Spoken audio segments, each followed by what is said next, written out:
If you live with endometriosis, you have probably been told that you must eat a gluten-free diet.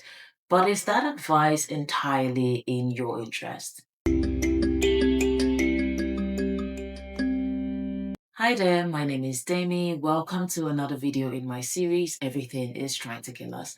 In my previous video, I went down a bit of a rabbit hole and shared a bit with you about the history of baking flour, which is now sold in the shops as enriched flour. And I shared with you how a lot of the flour that we buy, particularly in North America, is bleached. And because of these bleaching agents, we are exposed to pro-inflammatory conditions. Now, if you live with endometriosis, that is obviously significant for you because endometriosis is an inflammatory condition first and foremost. So if you haven't watched that video, I suggest that you do so. In this video, I want to talk a little bit about something else, which is that gluten might not be as bad for you. I hinted at this in the previous video, but I want to share my own personal experience. So after I was first diagnosed with endometriosis, I started to listen to a lot of the advice I was seeing online at the time. I was going on all of these blogs and reading about how gluten might be the problem. And so for a while, I went gluten free.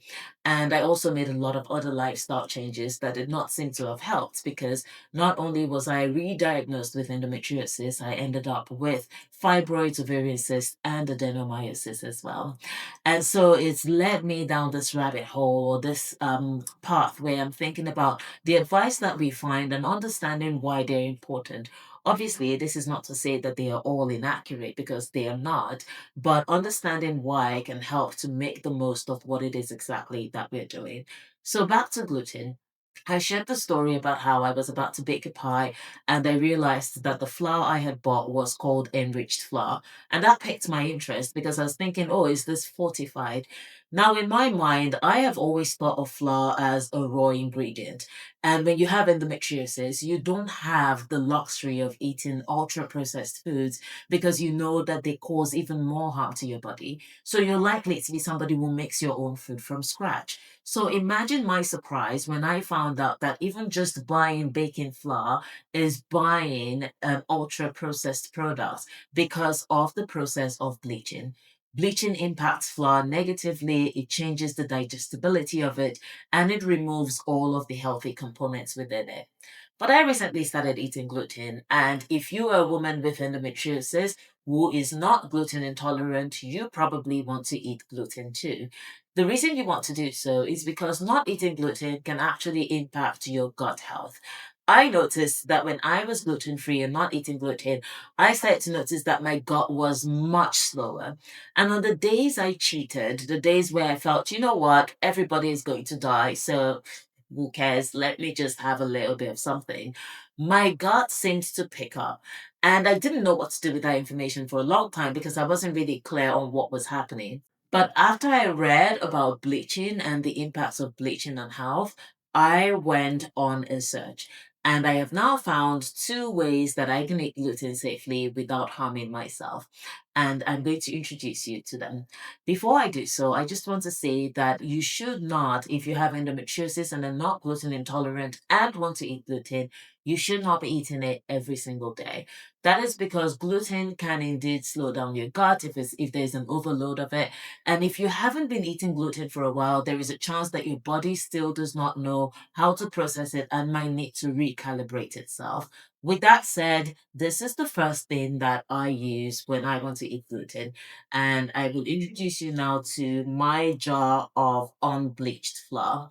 So this is flour that has been left to age naturally. It is a bit whiter because of that process, but it has not been exposed to any bleaching agents. This is the flour that I would use if I wanted to make something that I want to melt in my mouth. So if I wanted to make a cake or a pie, then I would likely use this because it gives you the exact same feel as using bleached flour but without the bleaching. So it is a healthier version of bleached flour. But that said, this does not have as much nutritional value as the second bit that I'm about to show you. And that is my favorite flour, which is freshly milled flour. Freshly milled flour is flour that has just been made from the grains, milled to perfection, and still has all of the fiber content in the flour. When I want to make pancakes on Sundays, this is the one that I go for. I like to make my pancakes thick and fluffy, and I really like this flour because it enables me to do that with the fiber content which I can taste within it being on the flour. When I use this flour, I don't feel any discomfort whatsoever, and my gut functions just as well. It is one of those times when I eat gluten and I don't have any issues. I will say though that when you're using freshly milled flour, you might find that it is a little bit difficult to use it for products that need to be smooth and kind of, for lack of a better word, gelatinous in their structure, because it can be quite tough to work with.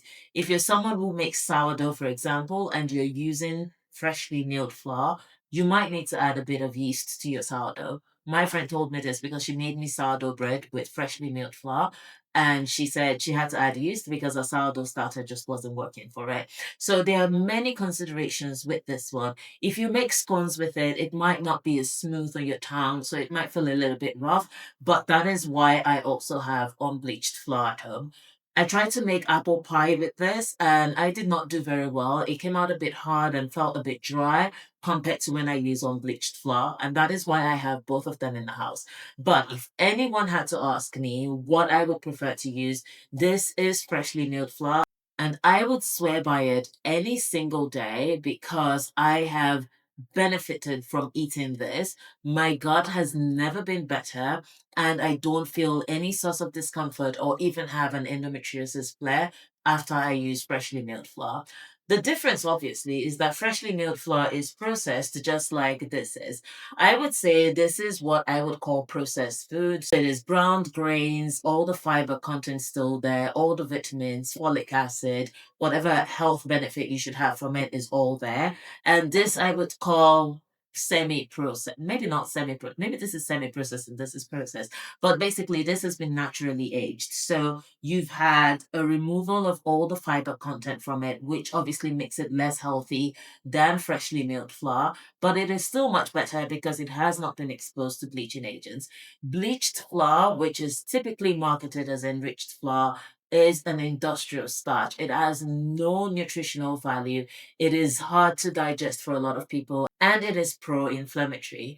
There are a lot of studies which I will link in the descriptions below just for you to read their summaries so that you can see for yourself what is being found scientifically about these. So, back to endometriosis, and let me just get these out of the way.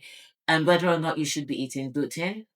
I have started eating gluten. I'm not saying that you have to, but I will say that a lot of the advice that has been set up around gluten has not taken into consideration the fact that we are not eating gluten in its natural form. We're eating an ultra processed food that has reduced digestibility and obviously impacts whether or not we can digest gluten. So, as a woman who suffers from endometriosis, I eat gluten and I am okay. It is up to you to decide whether or not you do so. I will see you on the next video. Please share your thoughts in the comments and also share this with your friends who are living with endometriosis. I want to hear your experiences if you have tried either of these flours, how you feel, if it's made endometriosis feel worse for you, or if you feel like your gut is actually better for it. I will see you on the next video. Goodbye.